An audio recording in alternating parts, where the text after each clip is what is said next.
En Mega Noticias y hacemos contacto con el doctor Gonzalo Hernández Licona, economista, director de la Red de Pobreza Multidimensional de la Universidad Oxford y exdirector del Coneval. Bienvenido, Gonzalo. Hola, Abel, ¿cómo estás? Qué gusto saludarte, hermano. Comenzar por el tema de los datos que se presentaron este año con respecto a la pobreza. Tenemos un incremento del 2%, 3.8 millones de pobres más en nuestro país, desafortunadamente. ¿Qué es lo que está pasando? ¿El principal factor fue la pandemia? ¿Es el único factor? ¿O también las decisiones de este gobierno tuvieron que ver con este incremento y este retroceso marcado porque teníamos una tendencia positiva en cuanto a la disminución de la pobreza? Mira, por supuesto el factor principal fue la pandemia. La pandemia le pegó a todo el mundo. La pandemia implicó reducción de empleos. En México perdimos en abril 2020 12.5 millones de empleos, tanto formales como informales. Eso fue un golpazo para las familias, Abel. Las familias que no podían tener acceso a otros trabajos porque incluso el empleo informal cayó, no había dónde ir, digamos, ¿no? a buscar chamba. Fue un golpazo para las familias. Ciertamente el empleo se ha venido recuperando y por eso vemos hacia el final del año un incremento de la pobreza de casi 4 millones de pesos. Entonces, eso fue el factor principal. Obviamente hay también decisiones gubernamentales que no han sido las más afortunadas.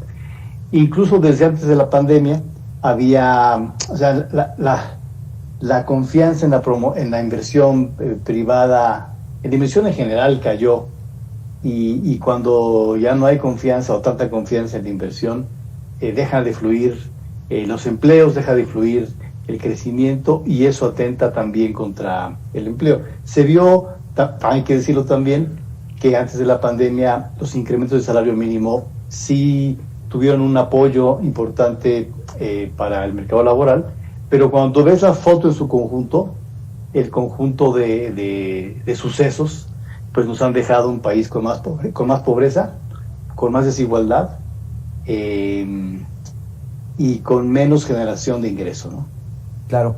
Hace un momento presentábamos las cifras de la pobreza en nuestro país año con año y también de acuerdo con los informes que presentaba el Coneval, entendiendo lo que va cada 2 años. A partir de 2014, todavía en el gobierno de Enrique Peña Nieto, se empezó a registrar una disminución en el porcentaje de pobreza en nuestro país. De 2018 a 2020, bueno, pues prácticamente esta tendencia positiva se rompe.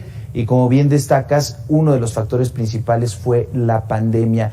Para el informe o las estadísticas que se pudieran generar en 2022, ¿es posible recuperar este terreno perdido o desafortunadamente pasarán más años para revertir estas cifras? Mira, para revertir totalmente respecto a 2014, no sé cuánto nos va a llevar, me parece que 2 años no. Ciertamente a partir del 2000, y dado que la pandemia, el pico problemático económico de la pandemia fue a mediados de 2020 y se ha venido recuperando, pues lo que se prevé es que para 2021, 22, 23 la pobreza va a ir bajando, ¿no? Pero seguramente se va a presumir esa reducción de la pobreza, pero es simplemente regresar o estar regresando a los niveles previos, ¿no? Entonces, si el empleo, si se sigue recuperando y si se sigue, digamos, teniendo un elemento de salarios importante, la pobreza puede bajar, ¿no? Habrá que ver, a ver si regresamos a los niveles pre-pandemia en 2024, habrá que checar eso. Depende de la rapidez con la que nos recuperemos, ¿no? Hoy el presidente destaca, previo a este tercer informe, que prácticamente los mexicanos tienen para de alguna manera abastecer sus necesidades básicas y que ha avanzado en este tema del combate a la pobreza. Por supuesto, los números y las cifras que ofrece el Coneval son distintos y prácticamente tienen otra manera de ver al país. En términos políticos, este asunto de los programas sociales no ha estado funcionando al gobierno, pero sí estaría generando una mejor opinión del gobierno a pesar de este retroceso en la pobreza? Mira, hay mucha gente que tiene problemas de ingreso que no les alcanza para lo que quisieran. A lo mejor en Palacio Nacional sí les alcanza para lo que quieren, pero en muchos lados del país eso no es verdad, ¿no? Entonces estaría todo dar, y yo siempre lo digo, que además de las giras donde pues llegas ahí a lugares donde están controlados y la gente que te acercan es gente, digamos, seleccionada, siempre estaría muy padre que los gobernantes sí se dieran una vuelta por los lugares más complicados y que recibieran de la gente la información. Eso es lo que hace el INEGI. El INEGI lo que hace precisamente, Abel, es mostrarnos lo que la gente dice que le pasa en la realidad, ¿no? Y lo que la gente dice es, en 2020 le fue muy mal a la gente, antes de 2020 había pobreza de todas maneras, y también dice la gente, Abel, que los programas sociales no están llegando a la gente más pobre, ¿no? Los datos del INEGI que vienen de boca de las familias, lo que dicen es que se redujo en 32% el apoyo social a las familias más pobres entre 2018 y 2020. Es decir, los programas sociales no están llegando a las familias más pobres como está suponiendo el presidente.